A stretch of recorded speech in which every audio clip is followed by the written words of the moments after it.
शांति। आज की मुरली है 20 फरवरी 2024। बाप दादा मधुबन।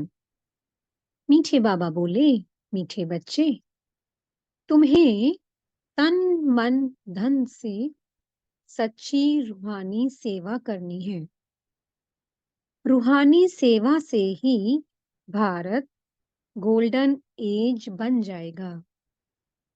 प्रश्न है, बेफिक्र रहने के लिए सदा कौन सी बात याद रखो? तुम बेफिक्र कब रह सकेंगे? उत्तर है, बेफिक्र रहने के लिए सदा याद रहे कि ये ड्रामा बिल्कुल एक्यूरेट बना हुआ है। जो भी ड्रामा अनुसार चल रहा है ये बिल्कुल एक्यूरेट है, परंतु अभी तुम बच्चे बेफिक्र रह नहीं सकते। जब तुम्हारी कर्मातीत अवस्था हो तब तुम बेफिक्र बनेंगे। इसके लिए योग बहुत अच्छा चाहिए। योगी और ज्ञानी बच्चे छिप नहीं सकते। ओम शांति। पतित पावन शिव भगवानुवाच। बाप ने समझा दिया है कि देहधारी मनुष्य को कभी भी भगवान नहीं कहा जा सकता। मनुष्य ये भी जानते हैं पतित पावन भगवान ही है। श्री कृष्ण को पतित पावन नहीं कहेंगे, बेचारे बहुत मूंझे हुए हैं। भारत में जब सूत मूंझ जाता है तब शिव बाबा को आना पड़ता है। बाप के बिना उसे कोई सुलझा ना सके। वो ही पतित पावन शिव बाबा है, जिसको सिर्फ तुम बच्चे ही जानते हो। सो भी नंबरवार पुरुषार्थ अनुसार भल यहाँ बैठे हैं, रोज सुनते हैं, तो भी ध्यान में ये नहीं आता है कि हम शिव बाबा के पास बैठे हैं। वो इनमें विराजमान हैं, हमको पढ़ा रहे हैं, पावन बना रहे हैं, युक्ति बतला रहे हैं। तुम स्वदर्शन चक्रधारी बन रचता और रचना की नॉलेज पाकर काम को जीत जगत जीत बनते हो। तो वह बाप पतित पावन भी ठहरा, नई रचना का रचता भी ठहरा। अभी बेहद का राज्य पाने के लिए तुम पुरुषार्थ करो। हर एक समझते हैं हम शिव बाबा से राज्य भाग्य ले रहे हैं। ये भी यथार्थ रीति समझ नहीं सकते। कोई थोड़ा जानते, कोई तो बिल्कुल ही नहीं जानते। शिव बाबा तो कहते हैं पतित पावन मैं हूँ।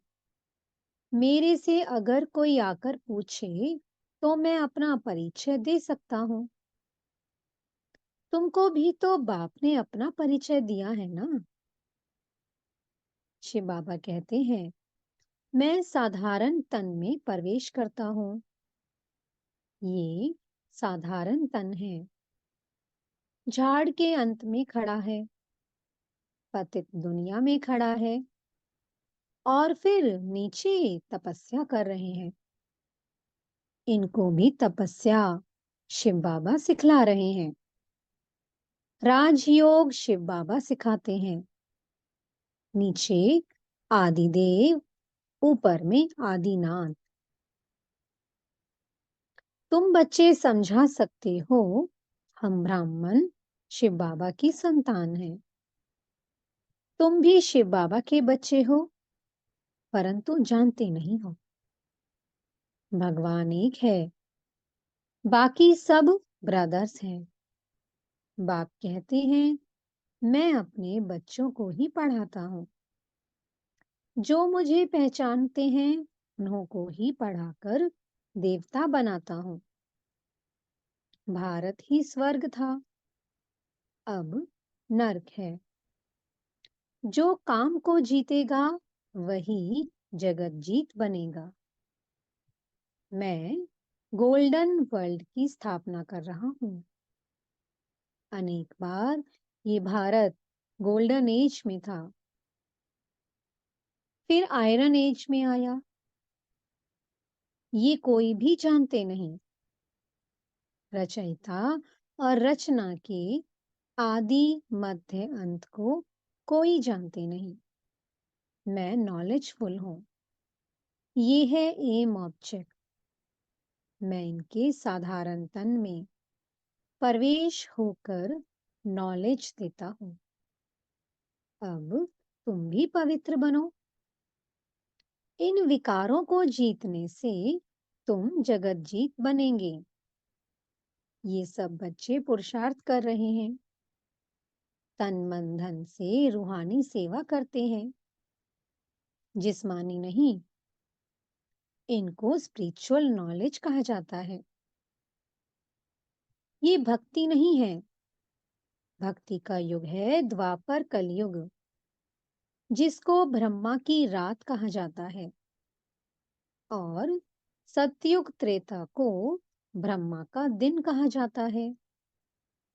कोई गीता पाठी आए तो उनको भी समझाएंगे गीता में भूल है। गीता किसने सुनाई? राजयोग किसने सिखाया? किसने कहा है काम पर जीत पाने से तुम जगत जीत बन जाएंगे? ये लक्ष्मी नारायण भी जगत जीत बने हैं ना। इनके 84 जन्मों का राज बैठ समझाएं। कोई भी हो, नॉलेज लेने के लिए तो यहाँ आना पड़ेगा ना। मैं तो बच्चों को पढ़ाता हूँ, परंतु तुम्हारे में भी कोई इतना नहीं समझते हैं। इसलिए गायन है कोटों में खो। मैं जो हूँ, जैसा हूँ, कोई तो ये 5% भी नहीं जानते। तुम्हें बाप को जानकर पूरी रीति याद करना है। मामेकम याद क्यों नहीं करते हो? कहते हैं बाबा याद भूल जाती है। अरे, तुम बाबा को याद नहीं कर सकते हो? यूं तो बाप समझते हैं ये मेहनत का काम है, फिर भी पुरुषार्थ कराने के लिए पंप करते रहते हैं। अरे, जो बाप तुमको क्षीर सागर में ले जाते हैं, विश्व का मालिक बनाते हैं, उनको भूल जाते हो? माया भुलाएगी भी जरूर, टाइम लगेगा। ऐसे भी नहीं कि माया को भुलाना ही है, इसलिए ठंडे होकर बैठ जाओ। नहीं, पुरुषार्थ जरूर करना है, काम पर जीत पानी है। मामेकम याद करो तो विकर्म विनाश होंगे। जैसे तुम बच्चों को बोलता हूँ, वैसे कोई भी बड़े से बड़ा जज आएगा, उनको भी बाप बोलेंगे ना बच्चे, क्योंकि मैं तो ऊंचे से ऊंचा भगवान हूँ। ऊंचे से ऊंची पढ़ाई मैं ही पढ़ाता हूँ, प्रिंस प्रिंसेस पद पाने के लिए। बाप कहते हैं मैं इनको पढ़ा रहा हूँ। यही फिर श्री कृष्ण बनते हैं। ब्रह्मा सरस्वती, वो ही फिर लक्ष्मी नारायण बनेंगे। ये प्रवृत्ति मार्ग चला आता है। निर्वर्ती मार्ग वाले राजयोग सिखला ना सके। राजा रानी दोनों चाहिए। विलायत में जाकर कहते हैं हम राजयोग सिखलाते हैं, परंतु वह तो सुख को कागविष्ठा समान कहते हैं। फिर राजयोग कैसे सिखाएंगे? तो बच्चों को उछल आनी चाहिए, परंतु बच्चे अर्जुन छोटे हैं, बालिक नहीं बने हैं। बालिक पने की हिम्मत चाहिए। बाप बतलाते हैं ये है रावण संप्रदाय। तुम पुकारते हो पतित पावन आओ, तो यह पतित दुनिया है या पावन दुनिया है? तुम समझते हो ना कि हम नरकवासी हैं? क्या ये देवी संप्रदाय है? राम राज्य है? तुम रावण राज्य के नहीं हो। अब रावण राज्य में सबकी आसुरी बुद्धि है। अब आसुरी बुद्धि को दैवीय बुद्धि बनाने वाला कौन? ऐसे 4-5 प्रश्न पूछो तो मनुष्य सोच में पड़ जाए। तुम बच्चों का काम है बाप का परिचय देना। झाड़ तो धीरे धीरे बढ़ता है, फिर बहुत वृद्धि को पाएंगे। माया भी चक्री लगाकर एकदम गिरा देती है। बॉक्सिंग में भी बहुत मरते हैं, इसमें भी बहुत मर जाते हैं। विकार में गया और मरा, फिर नए से पुरुषार्थ करना पड़े। विकार एकदम मार डालता है। जो कुछ जंक निकाल पतित से पावन बना, वह की कमाई चट हो जाती है। फिर नए सिर मेहनत करनी पड़े। ऐसे नहीं, उनको अलाउ नहीं करना है। नहीं, उनको समझाना है।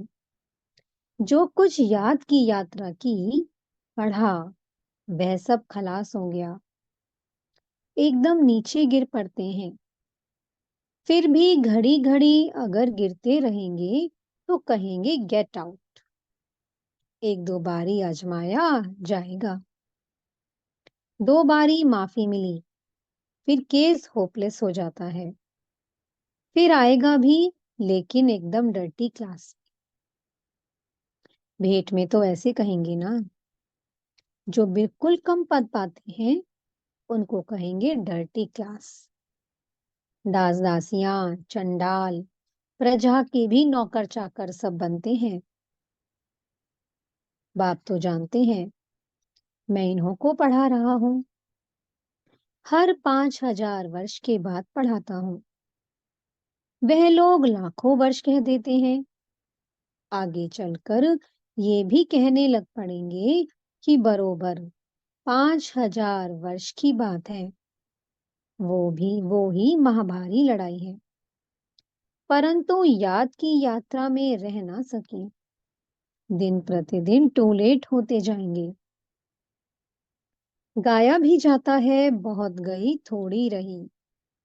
ये सब इस समय की बातें हैं। बाकी थोड़ा समय है पावन बनने में।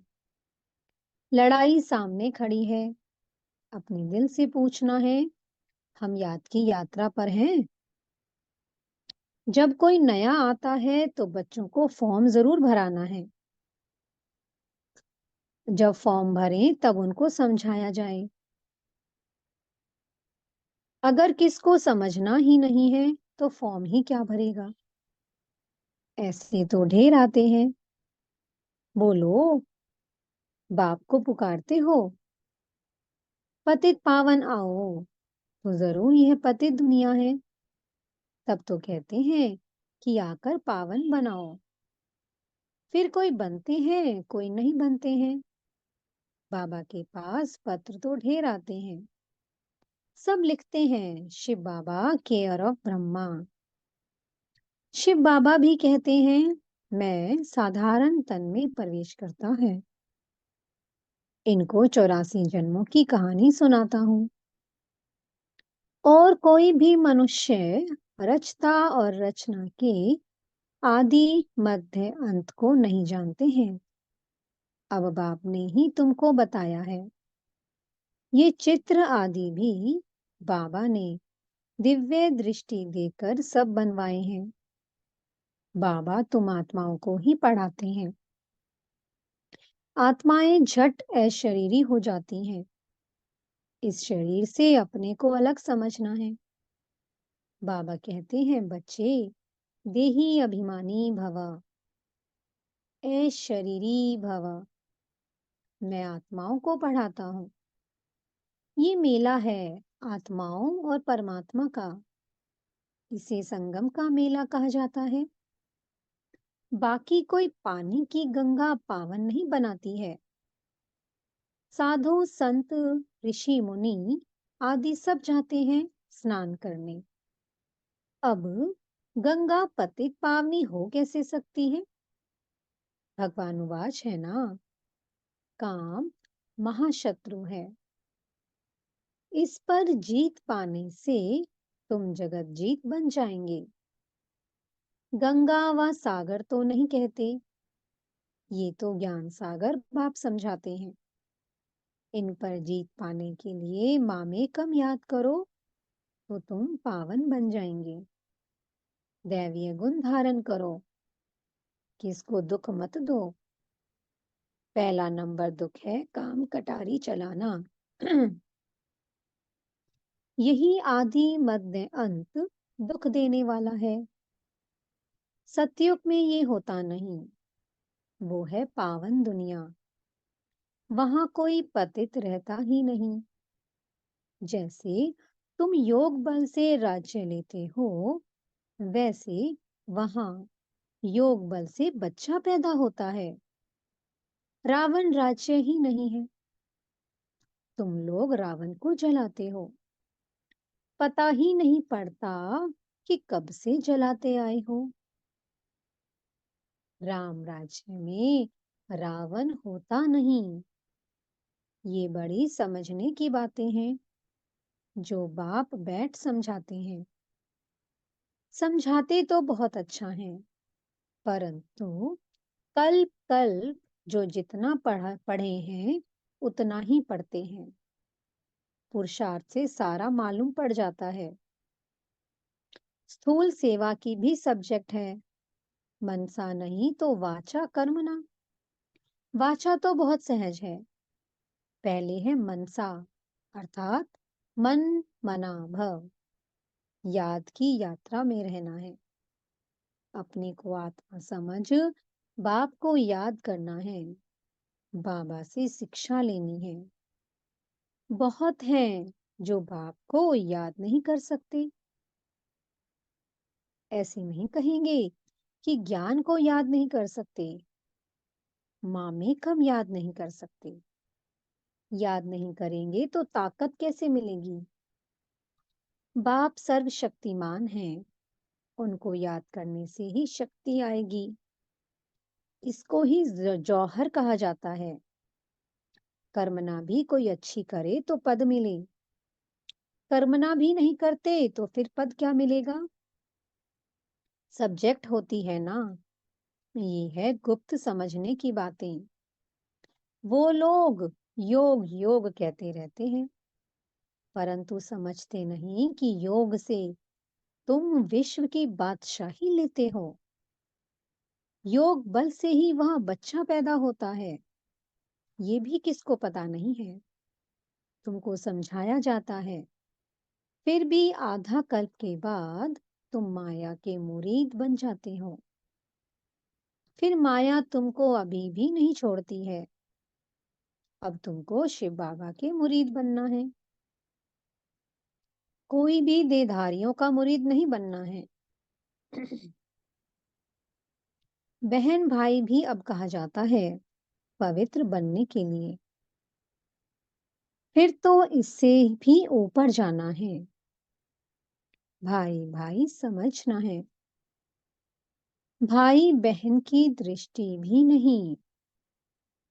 ड्रामा अनुसार जो कुछ चलता है बिल्कुल एक्यूरेट। ड्रामा बहुत एक्यूरेट है। बाप तो बेफिक्र है, इनको तो फिक्र जरूर रहेगा। बेफिक्र तब रहेंगे जब कर्मातीत अवस्था होगी। तब तक कुछ ना कुछ होता है। योग अच्छा चाहिए। योग के लिए बाबा अब जोर देते हैं। इसके लिए कहते हैं, घड़ी घड़ी भूल जाते हैं। बाप उल्हाना देते हैं। जो बाप तुमको इतना खजाना देते हैं, उनको तुम भूल जाते हो। बाप जानते हैं किसमें ज्ञान है, किसमें नहीं है। ज्ञानी कभी छिपा नहीं रहेगा, वो झट सर्विस का सबूत देगा। तो ये सब समझने की बातें हैं। अच्छा, मीठे मीठे सिक्के लदे बच्चों प्रति माता पिता बाप दादा का याद प्यार और गुड मॉर्निंग। रूहानी बाप की रूहानी बच्चों को नमस्ते। हम रूहानी बच्चों की मीठी रूहानी बाप दादा को बहुत बहुत याद प्यार गुड मॉर्निंग और नमस्ते। धारणा के लिए मुख्य सार है। पहला पॉइंट है, माया की बॉक्सिंग में हार नहीं खानी है। पुरुषार्थ में ठंडा हो बैठ नहीं जाना है। हिम्मत रख सेवा करनी है। दूसरा पॉइंट है, ये ड्रामा एक्यूरेट बना हुआ है, इसलिए किसी भी बात का फिक्र नहीं करना है।